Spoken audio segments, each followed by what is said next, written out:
Assalamu alaikum wa rahmatullahi wa barakatuh. Përshëndetje për gjithë ju që jeni duke dëgjuar emisionin Arom Ramazani, i cili është çdo ditë nga ora 16 me transmetim të drejtë për drejtë nga studio numër 1 këtu në Prizren. Sot me neve në lidhje të drejtë për drejtë është Hoxh Ismail Bardhoshi nga Tirana. Hoxh, selam aleikum, përshëndetje. Wa alaikum salam wa rahmatullahi wa barakatuh. Si është atmosfera e Ramazanit në Tiranë? Alhamdulillah, mirësitë e Allahut subhanahu wa taala sa vjen dhe shtohen për ne. Megjithse në këto kushte që dihet, besimtari ka mundësi që të shfrytëzoj kohën, këtë kohë të bekuar me këndimin e Kur'anit, me namaz, nafile, me dhikr, me lutje, sadaka, shpërndarje ushqimi e kështu me radhë. Alhamdulillah. Atëherë Hoxh, mikrofoni është për ty dhe po dëgjoj me kënaqësi për këshillet me poligjërat. Alhamdulillah, wassalatu wassalamu ala nabiyina Muhammedin wa ala alihi wa sahbihi wa man tabi'ahum bi ihsan ila yawmiddin, amma ba'd. Duke qenë se jemi në muajin e agjërimit, do të flas për objektivin e agjërimit, të cilin Allahu subhanahu wa taala e ka përmendur në Kur'an, në ajetin ku flet për obligimin e agjërimit. Ya ayyuhalladhina amanu kutiba alaykumus siyamu kama kutiba alal ladhina min qablikum la'allakum tattaqun. O besimtar, ju është bërë detyrë agjërimi ashtu sikur se që detyrë për ata që qenë para jush, në mënyrë që ju t'i ruheni dënimit të Allahut. Tattaqun, që ju t'i ruheni dënimit të Allahut subhanahu wa taala. Atëherë qëllimi i agjërimit është që njeriu të bëhet i devotshëm, t'i ruhet zemrimit dhe dënimit të Allahut të lartësuar. Takvaja është qëllimi i agjërimit. Allahu i lartësuar na e ka bërë detyrë agjërimin me qëllim që të bëhemi të devotshëm. Takwa do të thotë të vësh diçka që të mbron nga dënimi i Allahut të lartësuar, të marrësh diçka që të mbron nga zemrimi dhe dënimi i Allahut të lartësuar, dhe ajo që na mbron neve nga zemrimi dhe dënimi i Allahut është zbatimi i detyrave dhe largimi nga gjunahet. Agjërimi është një nga sebebet më të rëndësishme të takwas. Për të bërë me takwa, për të ruajtur zemrimin dhe dënimin të Allahut subhanahu wa taala. Agjërimi përmban disa gjëra të cilat e bëjnë njeriu të devotshëm, të kushtuar ndaj Allahut. E ndihmojnë njeriu që t'i ruhet zemrimit të Allahut dhe t'i shpëtojë dënimit të tij. E para gjë, agjëruesi lë ato që ka ndaluar Allahu i lartësuar gjatë agjërimit, siç është ushqimi, pija, marrëdhëniet intime dhe gjërat e tjera që e prishin agjërimin. Këto i lë për hir të Allahut, duke u afruar tek Allahu subhanahu wa taala. Dhe kjo është prej takwas, sepse kjo bën që njeriu të shpëtojë nga dënimi i Allahut të lartësuar. E dyta, gjatë agjërimit besimtari është më i prirur të kryejë ibadete. Dhe dihet që bërja e ibadeteve hyn ke takvaja. Bërja e punëve të mira hyn tek takvaja. E treta, përderisa agjëruesi arrin të lëjë ushqimin, pijen, ëndjet e nefsit, të cilat jashtë agjërimit i ka të lejueshme.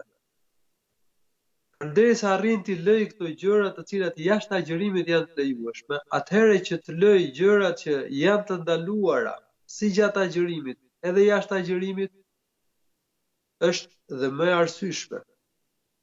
Është dhe agjëruesi do të jetë dhe më i dej për ta bërë diçka të tillë. Dihet që largimi nga haramet është prej takwas, sepse takwaja është zbatimi i detyrave të fesë dhe largimi nga gjunahet. Ajo mburoja që na mbron nga zemrimi dhe dënimi i Allahut është zbatimi i detyrave të fesë dhe largimi nga gjunahet. E treta, agjërimi kultivon tek besimtari ndjenjen që Allahu i lartësuar të mbikëqyr. Kur agjëruesi tërhiqet në vetmi, ku nuk e shikon kush tjetër përveç Allahut subhanahu wa taala, asgjë nuk e pengon nga prishja e agjërimit, nga të ngrënit, të pirit, vetëm se ndjenja që Allahu i lartësuar e sheh, ndjenja që është nën mbikëqyrjen e Allahut të lartësuar.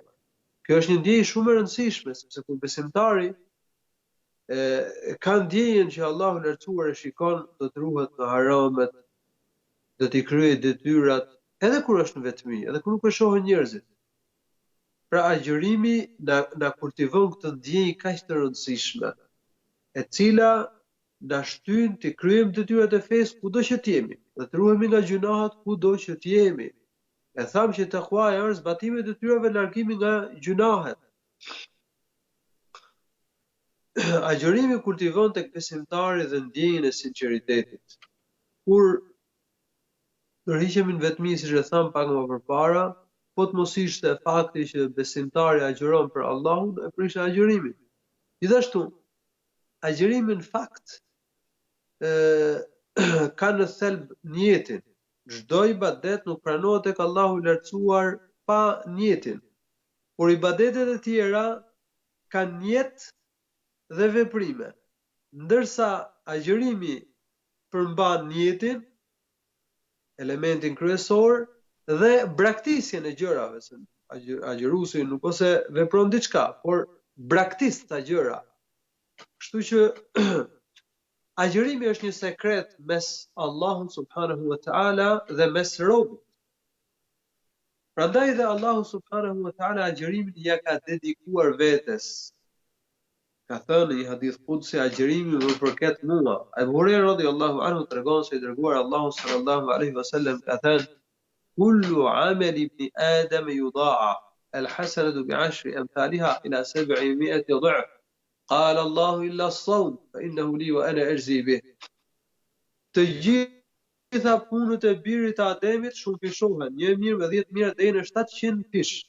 Ka thënë Allahu i lartësuar, kjo është fjalë hyjnore, ka thënë me përjashtim të agjërimit. Agjërimi është i imi, domethënë agjërimi më përket mua dhe unë shpërblej për të. Pra, sepse agjërimi në fakt është niyet dhe braktisje. Braktisje e gjërave të cilat e prishin agjërimin. Dhe agjërimi dhe agjëruesi kultivon sinqeritetin, siç e përmenda edhe pak më përpara. Agjërimi pakson vlerat ushqyese për trupin dhe dobëson rrugët e depërtimit dhe qarkullimit të shejtanit në trupin e birit të Ademit. Dihet që shejtani qarkullon në trupin e birit të Ademit. Shejtani qarkullon në trupin e birit të Ademit ashtu sikurse gjaku, siç ka thënë profeti sallallahu alaihi wasallam në një hadith që e sjell Buhariu në sahihun e tij. Inna ash-shaytana yajri min bani Adam majra ad-dam. Dhe shejtani e tundon birin e Ademit, që ta tundoj. Por gjatë agjërimit, sidomos muajin e Ramazanit kur shejtanët janë të lidhur,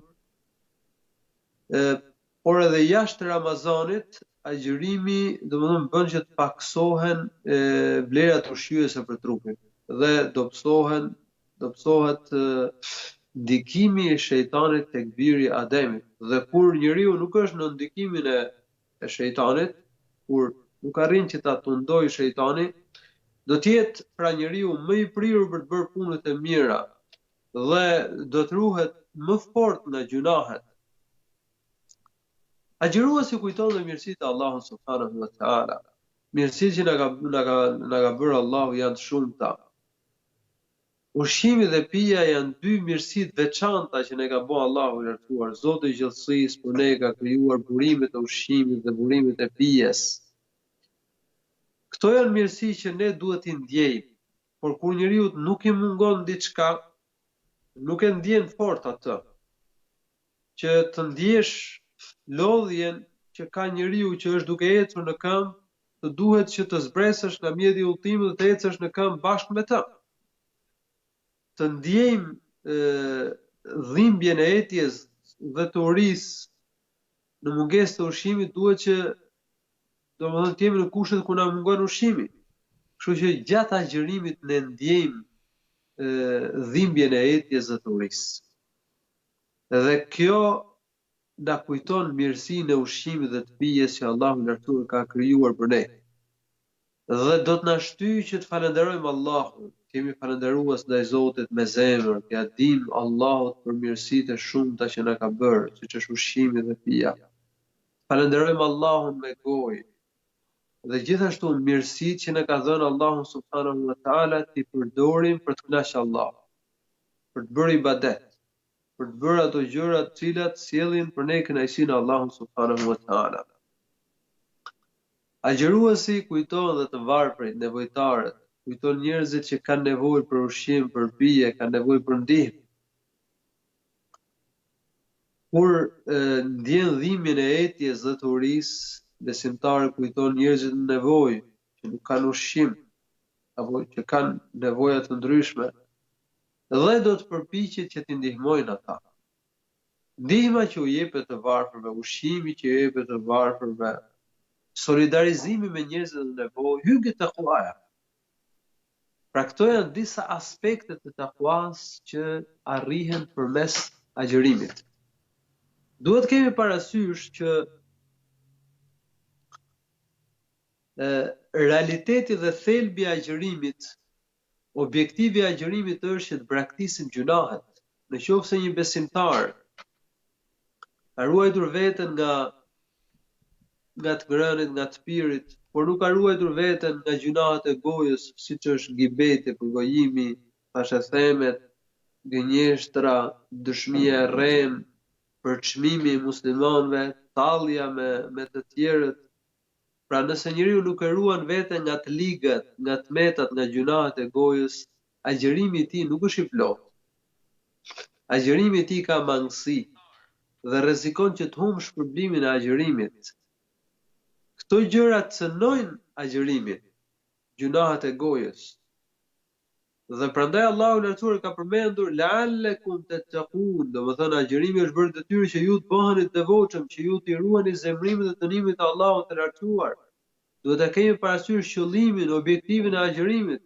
Në rast se njeriu ruhet nga të ngrënit, nga të pirit, por nuk ruhet nga gjunahet e gojës dhe nuk ruhet nga gjunahet e trupit, ky njeri nuk e ka përmbushur thelbin, nuk ka arritur objektivin e agjërimit.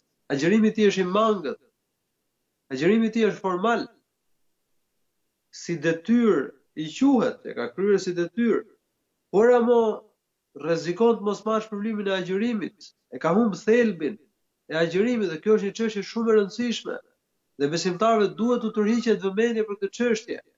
Duhet t'ua bëjmë të qartë njerëzve se thelbi i agjërimit, objektivi i agjërimit është të kryejmë detyrat siç duhet, të ruhemi nga gjunat, të bëhemi të devotshëm.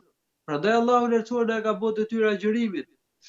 Prandaj dhe i dërguar Allahu sallallahu alaihi wasallam në hadithin e transmetuar nga Abi Huraira radhiyallahu anhu ka thënë: "Men lam yada' qawla az-zuri wal 'amala bih, falaysa lillahi hajatun fi an yada'a ta'amahu wa sharabahu." Kush nuk lë dëshminë e rrejshme, këtu këtë dietarët hyjnë të gjitha gjunahet e gojës, dëshmia e rrem, gënjeshtra, përgojimi, thashethemet, tallja, përçmimi i muslimanëve, e tjerë. Hyjnë dhe gjunahet që njeriu i kryen me gjymtyrët e trupit. Atëherë kush nuk lë gjunahet, le ta di se Allahu i lartësuar nuk ja vlerëson atij lënien e ushqimit dhe të pijes, nuk e vlerëson agjërimin. Profeti sallallahu alaihi wasallam thotë një hadith: "Rubba sa'imin laysa lahu min siyamihi illa al-ju'." Mbase ka agjërues që nuk arrin gjë tjetër nga agjërimi vetëm se uria. Pra ka njerëz që agjërimin faktikisht nuk e kanë të plotë, nuk e kanë arritur objektivin e agjërimit. Agjëruesit mund t'i ndajmë në 3 kategori. Kategoria e parë janë ata që thjesht braktisin ushqimin dhe pijen dhe gjërat që prishin agjërimin, por nuk ruhen nga gjunahet, nuk ruhen nga përgojimi, nuk ruhen nga thashethemet, gënjeshtra, përçmimi muslimanëve, tallja, gjunahet e gojës. Nuk ruajnë dhe trupin nga gjunahet. Për shembull, ka agjërues që dëgjojnë muzikë, shohin femra gjysmë lakuriq ose lakuriq nëpërmjet celularit, nëpërmjet ekranit televizorit e kështu me radhë. Ka agjërues që e flishin gojën, ka agjërues që lëndojnë dhe mundojnë të tjerët me dorë. Këta njerëz janë zullumqari, bëjnë zullum nefsit. Agjërimi i tyre s'është i plot. Kategoria e dytë janë ata njerëz të cilët ruhen jo vetëm nga gjërat që prishin agjërimin, gjërat materiale, siç është ushqimi dhe pija, por edhe nga ato gjërat konceptuale të cilat cënojnë agjërimin. Ruhen nga gjunahet e gojës dhe nga gjunahet e trupit, por vetëm kaq. Nuk garojnë në veprimin e punëve të mira në muajt begat. Këta janë në shkallën e mesme, shpëtojnë nga dënimi, arrin mirësitë, por ka një grad më të lartë dhe është kategoria e tretë. Është kategoria atyre njerëzve të cilët përveç që ruhen nga gjërat që prishin agjërimin dhe nga gjërat konceptuale të cilat cënojnë agjërimin dhe bëjnë që njeriu të humbë shpërblimin e agjërimit, pra ruhen nga gjunahet e gojës dhe të trupit, pra jo vetëm që ruhen nga gjërat që prishin agjërimin dhe nga gjunahet, por ata shpejtojnë në veprimin e punëve të mira, garojnë për të bërë sa më shumë ibadet, bëjnë sa më shumë punë nafile në këtë muaj të begat, dhe këta janë të përparuarit, këta janë njerëzit e gradave të larta, për të cilët Allahu i lartësuar thotë në Kur'an: "Thumma awrathna al-kitaba alladhina istafayna min ibadina, faminhum zalimun li nafsihi, wa minhum muqtasid, wa minhum sabiqun bil khayrati bi'idhnillah." Atëherë pra Allahu i lartësuar ka përmendur këto tri shkallë, ata që i bëjnë zullum vetes, dhe këtu hyn agjëruesit të cilët nuk ruhen nga gjunahet, sillen keq, kanë moral të keq, e flishin gojën. Dhe në kategoria e mesme janë ata njerëz të cilët ruhen nga gjunahet, ata agjërues që ruhen nga gjunahet, por nuk garojnë, nuk shpejtojnë në veprimin e punëve nafile, dhe kategoria e tretë janë ata njerëz që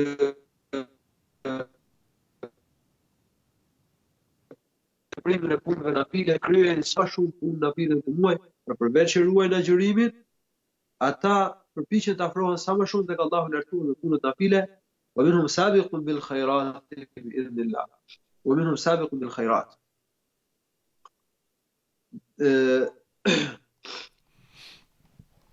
Njeri i devotshëm nuk është ai që përpiqet me kryer punë nafile, por që nuk ruhet nga haramet, nuk e kryen detyrat. Në mënyrë që njeriu të bëhet i devotshëm, duhet një pikë së pari të kryejë detyrat dhe të ruhet nga gjunahet. Prandaj Umar ibn Abdul Aziz, Allahu më shëroft, ka thënë: "Laysa bil muttaqi alladhi yukthiru min an-nawafil thumma yukhallitu ba'da dhalik, walakin al-muttaqi alladhi taraka ma hurrim wa adda ma furida fama zada ba'da dhalika min an-nawafil fa huwa nurun ala nur." Nuk quhet njeri i devotshëm ai që kryen punë nafile, por nuk ruhet nga gjunahet, nuk i kryen detyrat. I devotshëm quhet ai njeri që e para gjë ruhet nga gjunahet, i kryen detyrat e fesë, dhe pastaj punët nafile që bën janë dritë mbi dritë. Ti jesh i devotshëm duhet që të kryesh detyrat. Prandaj ka thënë Abdullah ibn Mas'ud radhiyallahu anhu, taqwallah, kur e pyetën për fjalën e Allahut subhanahu wa taala, ittaqullaha haqqa tuqati, keni frikë Allahut ashtu siç duhet, ka thënë, të kesh frikë Allahut ashtu siç duhet, do të thotë ti bindesh Allahut dhe të mos e kundërshtosh atë, do të kryesh detyrat dhe të ruhesh nga gjunahet. Ta përmendesh Allahun dhe të mos harrosh atë, të bësh dhikrin. Dhe e treta, të kujtosh mirësitë, të falenderosh Allahun për mirësitë dhe të mos tregohesh mos mirënjohës ndaj Allahut subhanahu wa taala për mirësitë që të ka bërë. Talq ibn Habib thotë, takvaja do të thotë të kryesh ibadetet me dritë nga Allahu subhanahu wa taala, dhe duke shpresuar mirësinë dhe shpërblimin e Allahut, dhe të ruhesh nga gjunahet, me dritë nga Allahu i lartësuar, nga frika prej Allahut subhanahu wa taala. Allahu subhanahu wa taala ne ka bërë thirrje në shumë vende në Kur'an që t'ja kemi frikën atij, që t'i ruhemi zemrimit dhe dënimit të tij. Ja ayyuhalladhina amanu taqullaha wal tanzur nafsun ma qaddamat lighad. O besimtar, kijeni frikë Allahut dhe çdo njeri le të shohë se çfarë ka përgatitur për ditën e nesërme. Takvaja është porosia e Allahut subhanahu wa taala për të parë dhe për të mbrëmje, për gjithë njerëzimin. وَلَقَدْ وَصَّيْنَا الَّذِينَ أُوتُوا الْكِتَابَ مِنْ قَبْلِكُمْ وَإِيَّاكُمْ أَنِ اتَّقُوا اللَّهَ. Allahu lërtuar në Kur'an, ne kemi porositur ata që u është dhënë libri para jush, por edhe juve që t'ja keni frikën Allahut. Domethënë t'i ruheni zemrimin dhe dënimit të Allahut, duke zbatuar detyrat dhe duke u ruajtur nga gjunahet. I dërguari Allahu sallallahu alaihi wasallam, këshillat e tij, hutbet e tij, i hapte me porosim për të patur takwa. Le të këndonte ato ajetet që ne kemi dëgjuar shpesh. Me pas frikë Allahun, me i rujt zemrimit dhe dënimit të Allahut subhanahu wa taala. Allahu i lartësuar na bën thirrje në Kur'an që t'i ruhemi atij vetë, domethënë zemrimit dhe dënimit të tij. T'i ruhemi Allahut, t'ja kemi frikën Allahut. Na bën thirrje që t'i ruhemi ditës kur do të ringjallemi, do të paraqitemi para Allahut. Wattaqu yawman turja'una fihi ila Allah. Jeni frikë ditën kur do të ktheheni tek Allahu. Na bën thirrje gjithashtu në Kur'an që të ruhemi zjarrit të xhehenemit. Wattaqu an-nar allati waquduha an-nas wal-hijara.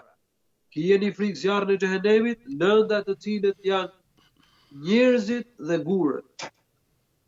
Pra na bën thirrje që të ruhemi zjarrit të xhehenemit. Allahu është i dej që t'ja kemi frikë.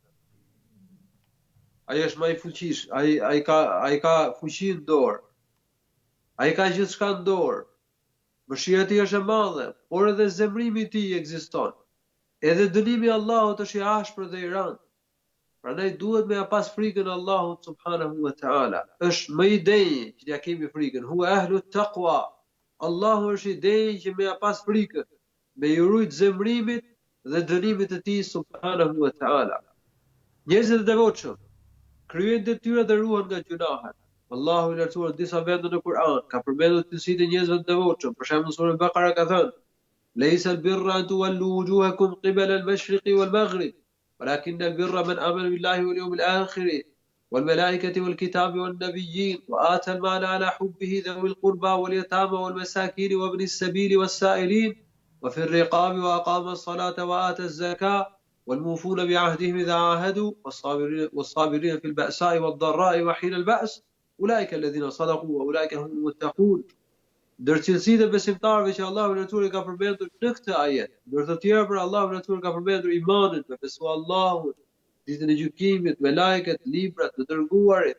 Ai që nuk ka besim nuk quhet i devotshëm, atij nuk i pranohen ibadetet. Ka përmendur faljen e namazit, dhënien e zakatit, ka përmendur durimin. Në surën Ali Imran, Allahu subhanahu wa ta'ala thot: "Wasari'u ila maghfiratin min rabbikum wa jannatin 'arduha as-samawati wal ardu u'iddat lil muttaqin." Shpejtoni për të arritur faljen e gjunaheve nga Zoti juaj dhe për të arritur xhenetin, hapësira dhe gjerësia e të cilit është sa gjerësia e qiellit dhe e tokës, dhe i cili është përgatitur për njerëzit e devotshëm, për ata që kanë frikën e Allahut subhanahu wa taala. Kështu që nëpërmjet agjërimit bëhemi të devotshëm, dhe kush bëhet i devotshëm arrin xhenetin. Allahu i lartësuar pastaj ka vijuar duke përmendur disa nga cilësitë e njerëzve të devotshëm. Alladhina yunfiquna fi s-sarra'i wad-dharra'i wal-kadhimina al-ghayza wal-'afina 'anil nas wallahu yuhibbul muhsinin walladhina idha fa'alu fahishatan aw zalamu anfusahum ذكروا الله فاستغفروا لذنوبهم ومن يغفر الذنوب إلا الله ولم يصروا على ما فعلوا وهم يعلمون. Pra Allahu subhanahu wa taala ka përmendur ndër cilësitë e njerëzve të devotshëm, faktin që ata shpenzojnë kushte vështirësi, kushte bollaku dhe vështirësia. Ata e ruajnë veten kur zemrohen. E mbajnë veten kur zemrohen. Falin dhe bëjnë mirë. ata i kërkojnë falje Allahut, ata bëjnë tauba, ata nuk këmbgulin veprimin e gjunaheve. Këto janë disa nga cilësitë që ka përmendur Allahu i lartësuar për njerëzit e devotshëm në surën Ali Imran. Si të arrijmë të bëhemi të devotshëm? E para gjëja të njohim Allahun, të njohim emrat e bukur të Allahut, atributet e tij, veprat e tij, urtësitë e Allahut subhanahu wa taala. Kush e njeh Zotin, kush njeh fuqinë e Allahut, madhështinë e Allahut, mëshirën e tij, zemrimin e tij, ka me ja pas frikën e Allahut, ka me i urujt zemrimit të Allahut, ka me u përpjek për shpëtuar nga dënimi i Allahut. Do të marrë të mburojën, që është takvaja, për shpëtuar nga dënimi i Allahut dhe për shpëtuar xhenetin e tij. E dyta, me marrë dituri feje, me njoh çfarë kemi detyrë që ta zbatojmë, me e ditë se çfarë është gjunah dhe të ruhemi prej tij. Dhe e treta, me i kërkuar llogari vetes. Njeriu i devotshëm, ai që ka frikën e Allahut, i kërkon llogari vetes më shumë se sa ortaku. Dy njerëz janë ortak në një biznes për shembull, dhe kërkojnë llogari njëri tjetrit. Duhet me i kërku llogari vetes më shumë se sa i ortaku koprat që i kërkon llogari imtësisht shokut ose ortakut bashkëpronarit. E katërta, me u shoqëru me njerëz të devotshëm. Se njerëz të devotshëm këshillojnë, të ndihmojnë, të nxisin për mirë. Nga njeriu i devotshëm dëgjon dhikr, këndim Kurani, këshilla, fjalë të urta, fjalë të mira, vren sjelljen e dobi e mirë të tij dhe përfiton prej tij. Të bashkëpunojmë me njëri tjetrin, të ndihmojmë njëri tjetrin dhe ta këshillojmë njëri tjetrin për takwa dhe për punë të mira. Po çfarë fryte, çfarë mirësish arrim nga takwaja? E para gjë, arrim xhennetin. Innal muttaqina fi jannatin wa nahar. Me të vërtet njerëzit e devotshëm, ata që i ruhen zemrimit dhe dënimit të Allahut, që kryejnë detyrat dhe ruhen nga gjunat, do të jenë xhennetin në përcillet të pjedhin lumej. Kjo është arritja më e madhe, fitojmë xhennetin. Ndërsa humbja më e madhe është me shku njeriu në zjarrin e xhenemit, Allahu na ruaj prej tij. E dyta gjë, Allahu i do njerëzit që i ruhen atij, që i ruhen zemrimit dhe dënimit të tij. Domethënë atyre që kanë takwa. Thot Allahu në Kur'an, fa inna Allaha yuhibbul muttaqin. Me të vërtetë Allahu i lartësuar i do njerëzit e devotshëm. E treta, Allahu është me njerëzit e devotshëm. Lidhur me dashuri, nëse Allahu e do njeriu, e mbron, e ruan, e ndihmon, e shpëton nga të këqijat dhe e ruan nga zjarri i xhenemit, sepse në një hadith profeti sallallahu alaihi wasallam ka thënë: "Wallahi ma yulqi Allahu habibahu fi an-nar." Pasha Allahun, Allahu të dashurin e vet nuk ka për ta hedhur zjarrin e xhenemit. Allahu është me njerëzit e devotshëm. Inna Allaha ma'a alladhina taqaw. Thot Allahu në Kur'an, me të vërtetë Allahu i lartësuar është me njerëzit e devotshëm. Domethënë, i ndihmon, u jep sukses, u bën punë të mbarë. Dhe ky është kuptimi i të qenit të Allahu subhanahu wa taala me robën e vet besimtar. Allahu i lartësuar ka për t'ua dhënë rrezikun njerëzve të devotshëm me bollak. Prandaj ka thënë Allahu i lartësuar në Kur'an: "Walau anna ahla al-qura amanu wattaqaw la fatahna alayhim barakatin min as-sama'i wal-ard." Sikur banorët e qyteteve të besonin dhe t'ja kishin frikën e Allahut, të kishin takwa, të ruheshin nga gjunahet, Allahu i lartësuar do t'u lëshonte mirësitë nga qielli dhe do t'u nxirrte ato nga toka. Allahu i lartësuar ja lehtëson punën dhe i bën rrugdalje një besimtar të devotshëm. "Wa yattaqillaha yaj'al lahu makhraja." Kush e ka frikën e Allahut, Allahu subhanahu wa taala ka për t'i bërë atij rrugdalje.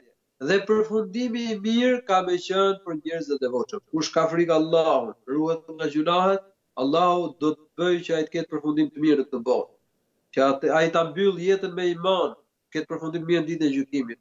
Po kështu dhe ummeti i Islam, në rast se muslimanët do ruhen nga gjunahet, do i kryejnë detyrat e fesë, do bëhen besimtarë të mirë dhe të devotshëm, Allahu do t'i mëkam në tokë.